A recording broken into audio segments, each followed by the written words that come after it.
Good afternoon guys and welcome back. So today I'm going to get you guys' opinion on something that I saw on a Facebook Jeep group. Now I'm part of probably 15 or 20 different Jeep groups on Facebook. I think it was Jeep TJ Nation or one of those on Facebook. So this guy made this post and it had me thinking.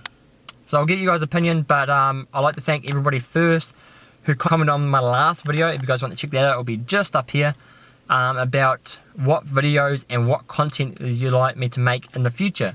I want to get you guys' opinion on that as well, because I want to build content that you guys want to watch, that you guys will get value from, instead of just stuff that I want to do. The majority of the time, it's stuff that I want to do anyway, or I'm going to do. So thank you so much to the guys that commented. If you guys want me to make any video, there's installs you want me to do, or things on your Jeep that you're not 100% sure how to fix, or you want a bit more knowledge on how to do something, please let me know in the comments. I really want to build a channel based around helping people work on their Jeeps themselves and finding a cheaper way to do something. And that kind of brings me back to that post I saw on Facebook. The guy posted, if you don't have 40-inch tyres and 1-ton axles, just sell your Jeep. You should own a Prius instead, or a Honda CR-V. Now this post had about 165 comments on it, and a lot of people were actually agreeing with what he was saying. They say if you don't wheel your Jeep hard and you don't break parts every single weekend, and it doesn't have 40-inch tyres and 1-tonners, and you haven't spent $100,000 plus, you pretty much own a mall crawler, and you're not a hardcore Jeep enthusiast. And it got me thinking, should I sell my Jeep because I don't have 40-inch tyres? I got slightly bigger than stock. I still got stock axles. I still got stock drive shafts. So I want to get you guys' opinion. What are your thoughts on it? My thoughts are, I can't afford that stuff, man. If I could afford 40-inch tyres, I might as well put that into my house and make money off it. Because the kind of wheeling I do, as you guys will see in the next video, after I do this weekend trip, those sort of mods wouldn't benefit me at all. Other mods would benefit me because I'm building more of like an overland style thing. Those would end up costing me more money in the long run and up front. And it wouldn't be any benefit to me whatsoever. You guys will see it next weekend.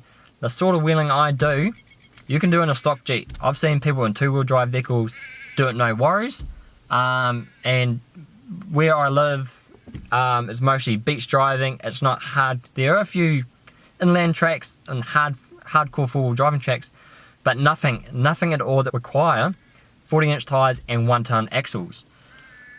But let me know your guys' thoughts. If you guys do wheeling that those 1-ton axles and 40s will benefit you, if that's the sort of build you're going for, because I can't afford that sort of stuff. I know a lot of people out there that follow my channel can't afford that stuff either. And that's what kind of my channel is based around, people that are looking for cheaper ways to work on their vehicles. But in that saying, if you can't afford that, you shouldn't own a Jeep. I don't agree with that at all. I own Jeep to be part of this awesome Jeep community that you guys are part of, that I'm a part of. And it doesn't matter if you've got a stock Jeep or you got a 40-inch tyre Jeep, if you got an 8-inch lift, whatever it might be. It doesn't matter. We're all part of the same family. And for someone to be so biased and saying, if you don't do these things, 40-inch tyres, 1-ton axles, you shouldn't be part of this community. I don't want to know. You're not a hardcore Jeep owner. And I am a hardcore, well, I'm not a hardcore Jeep owner. This is my third Jeep I've owned, and for as long as the foreseeable future, I want to keep buying Jeeps.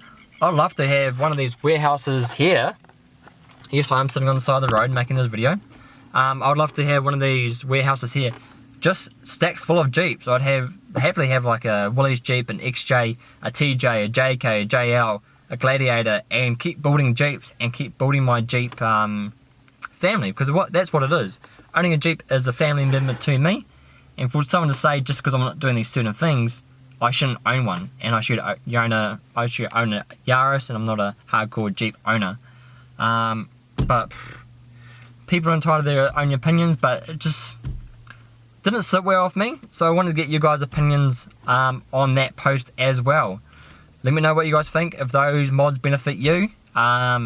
awesome. If they don't, also I think a lot of people feel pressured and they see these Jeeps online, on Facebook, on YouTube like that, and they want that, and it looks sick. Don't get me wrong, it looks awesome. I'd love to need that and be able to afford that, but I think a lot of people get carried away, and like that guy posted, if you don't do this, you shouldn't own a Jeep. So people don't want to buy a Jeep because, one, they can't afford that because it's so expensive. $25,000 for a front axle, probably 25 grand for a rear 1-ton axle. That's a house deposit. You might as well buy a house and own a Yaris, I guess. But let me know your guys' thoughts below. Always love reading you guys' comments. As always, if you've got anything to add, whether it's about this video, whether it's about the content you want me to make, anything at all, whether you just want to chat, leave in the comments below. I always love reading your comments. I try and reply to every single one. But as always, thank you guys so much for watching. Don't forget to smash that subscribe button and like button, and I'll see you guys in the next video.